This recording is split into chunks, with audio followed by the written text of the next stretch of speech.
السلام عليكم ورحمة الله وبركاته يا جماعة. النهاردة حصل أو امبارح الصبح، يعني تقريبا كان على الساعة 10 كده. حصل يعني حادثة وصدمة كبيرة كبيرة جدا، صعبة قوي، في الشاطئ في اسكندرية. طبعا زي ما شايفين هنا أسرة كاملة، مكونة من بنات وأمهات وبنات صغيرة، حوالي 14 واحد.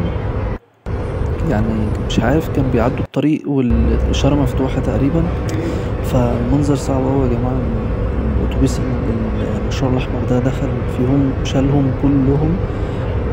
الله يرحم الناس اللي ماتت، ويا رب يشفي الناس المصابة يا رب. يعني المنظر هنا يعني بيتعاد بطريقة بطيئة شوية. فأنا نفسي أسأل سؤال، مثلا ليه السواق على الرغم إن هما مثلا معديين مخالفين مثلا ولا حاجة، بس ليه هو أنا كسواق مثلا شايف أسرة قدامي لا أدخل فيهم؟ أو هل مثلا السواق ده ما كانش واخد باله، مثلا ما كانش مركز؟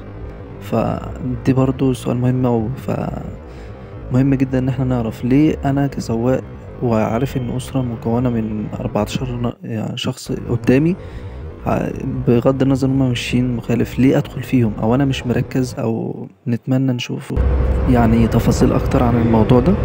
والأخبار اللي تداولت امبارح إن تم القبض على السواق صاحب المشروع، وبيتم الآن التحقيق معاه بخصوص الواقع، وفي النهاية ربنا يشفي المصابين يا رب.